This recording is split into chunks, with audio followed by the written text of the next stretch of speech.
gostava que olhássemos rapidamente para o tema numa possível fusão entre o BPI e o BCP. Acredita que este é um cenário que está realmente em cima da mesa ou aquilo que estamos a falar é de uma tentativa de Isabel dos Santos de ver o preço oferecido pelo CaixaBank aumentar?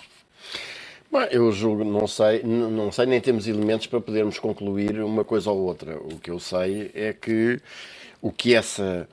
o que todas estas operações em curso neste momento demonstram é claramente hoje a banca portuguesa está nas mãos estrangeiras e, em particular, nas mãos espanholas e, no caso, também angolanas. É preciso também recordar aqui que esta ideia da fusão entre o BCP e o BPI já tem barbas. A terceira tentativa. É já a terceira referência que se faz.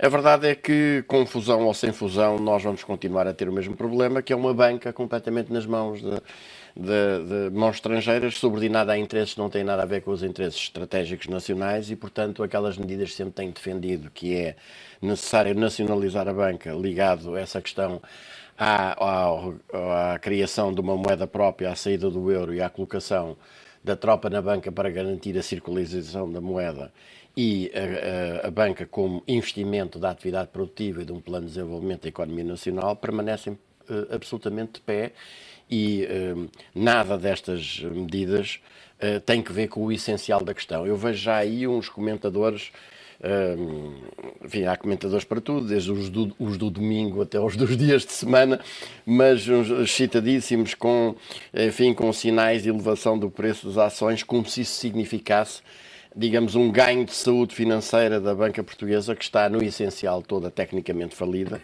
e isso é pura e simplesmente fogo de vista e o que está de facto em causa é aquilo que eu referi há bocado. Nós temos uma banca completamente dependente do estrangeiro, completamente descapitalizada, que se viciou nos últimos anos num jogo de ir buscar dinheiro ao Banco Central Europeu a taxas de juros mais baixas e a emprestá-lo a taxas 4, 5, 6 vezes, fazendo lucros fabulosos com isso e em vez de os investir na sua recapitalização, os ter distribuído pelos acionistas ou, como foi o caso do BES, os ter utilizado em manobras absolutamente fraudulentas, estilo pirâmide de Ponzi. Olhemos para a polémica em torno das dívidas não pagas à Segurança Social por Pedro Passos Coelho. É uma notícia e é um facto que já fez cair governantes, não primeiros ministros, mas governantes. Vai ter consequências políticas para Pedro Passos Coelho? Não, eu julgo que para Pedro Passos Coelho nós atingimos o grau zero em matéria de política. Pode acontecer tudo e mais alguma coisa, que esta gente perdeu definitivamente a vergonha e não se sente nada incomodado pelo facto. Vamos lá ver. Relativamente a esta questão, há aqui uma série de zonas de obscuridade que abrangem a própria Segurança Social. A primeira coisa que eu queria realçar é que eu verifico o contraste desta inação da Segurança Social relativamente a este tipo de dívidas, comparado com a presteza com que a Segurança Social instaura execuções, aplica coimas e persegue implacavelmente pequenos contribuintes, o dono da leitarial e da esquina que falhou o pagamento de uma contribuição. Mas aquilo que aconteceu na altura de Pedro Passos Coelho não aconteceria hoje. Hoje a Segurança não é Social bem está assim. apetrechada de outra forma. Não é bem assim, não se sabe se não aconteceria. Isso também não é verdade. O que se pode dizer é que hoje seria mais difícil que acontecesse, porque hoje, e aliás não é de hoje, é precisamente a partir do ano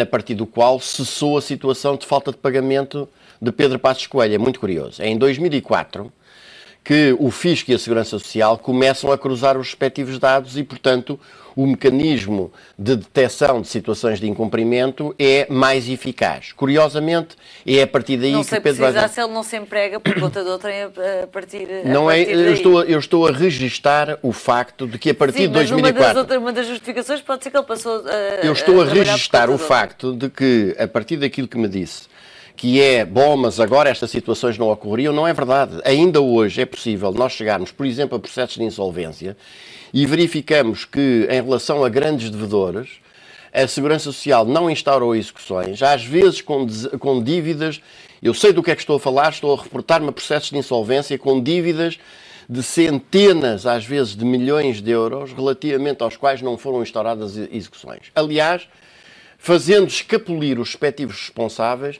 da incriminação,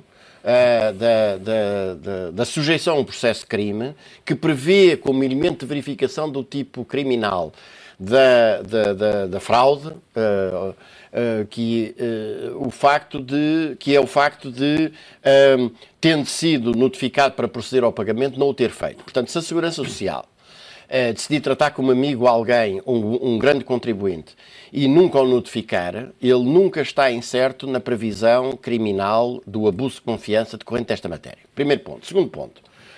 É muito curioso que a Segurança Social tenha referido que foi efetuado voluntariamente um pagamento de uma dívida que estaria já prescrita por ter decorrido o respectivo prazo de prescrição, que passou dos 10 para os 5 anos, mas com o argumento que agora se vê ser invocado de que na Segurança Social as dívidas como que nunca prescreveriam, a não ser que quando o contribuinte invoca a prescrição. E, portanto, que enquanto o contribuinte não invocar expressamente a prescrição, a Segurança Social pode ir insistindo com o pagamento. O que não pode é instaurar procedimentos coercitivos para a cobrança dessas contribuições.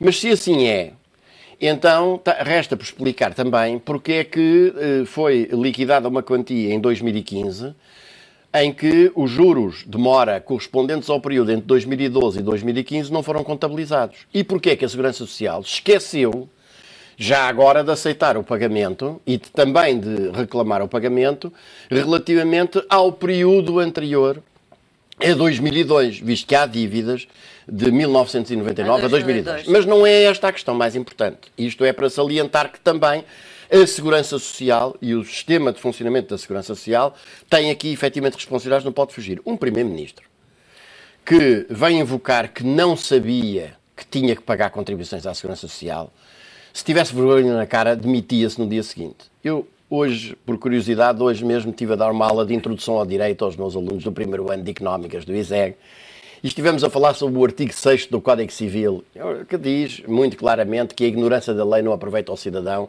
nem isenta o autor do ato das respectivas responsabilidades. Vamos lá ver. Para além de que não é, como é óbvio, ninguém acredita que um trabalhador independente, durante 5 anos, desconhecesse que tinha de fazer pagamentos à Segurança Social.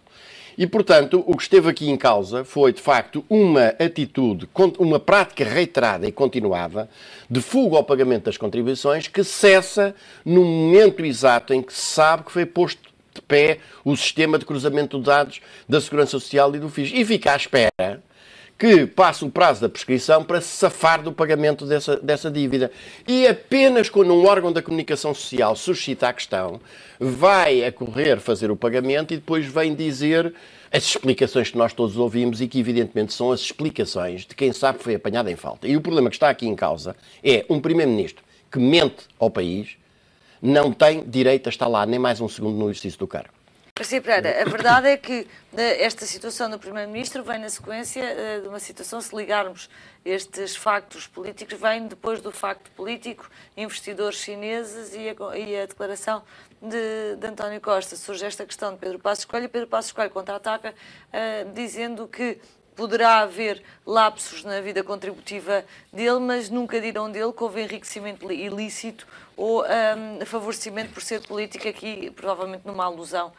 A primeira, a José, a quem? Ou ex-ministro da Administração Interna? José Sócrates. Bom, vamos lá ver. Primeiro, não nos desviando deste caso e depois vamos aos outros. Aqui não há dúvidas nenhumas que um trabalhador independente tem que pagar contribuições à Segurança Social. Não há dúvidas nenhumas. Não é uma daquelas questões, enfim, pouco líquidas, em que, porventura, há um entendimento da Segurança Social que é discutível, ou há uma liquidação errónea que o contribuinte, seja um particular ou uma empresa, tem direito a contestar. Aqui é clarinho como água, toda a gente sabe neste país, mais ainda durante 60 meses, 5 anos consecutivos, que todo o trabalhador independente tem de pagar contribuições à Segurança Social. Não há esquecimento ou dúvida que permita explicar uma coisa destas. E, portanto, o que há aqui é uma fuga ao pagamento da contribuição. Deixemos de tretas. Segundo, já agora convém também dizer que a intervenção do ministro Mota Soares é também uma coisa absolutamente indigna. Porque o que Mota Soares vem fazer é dar uma mãozinha ao Primeiro-Ministro numa explicação que toda a gente vê que não tem a menor credibilidade nem seriedade, inclusivamente pessoas até da própria área política próxima do governo. E este comportamento de alguém que se pretende apresentar como um símbolo de seriedade e de rigor é inaceitável, mais ainda num dirigente político, mais ainda de um presidente, de um presidente ou de um chefe de um governo. Portanto, o que está aqui em causa é o seguinte: um primeiro-ministro não pode mentir.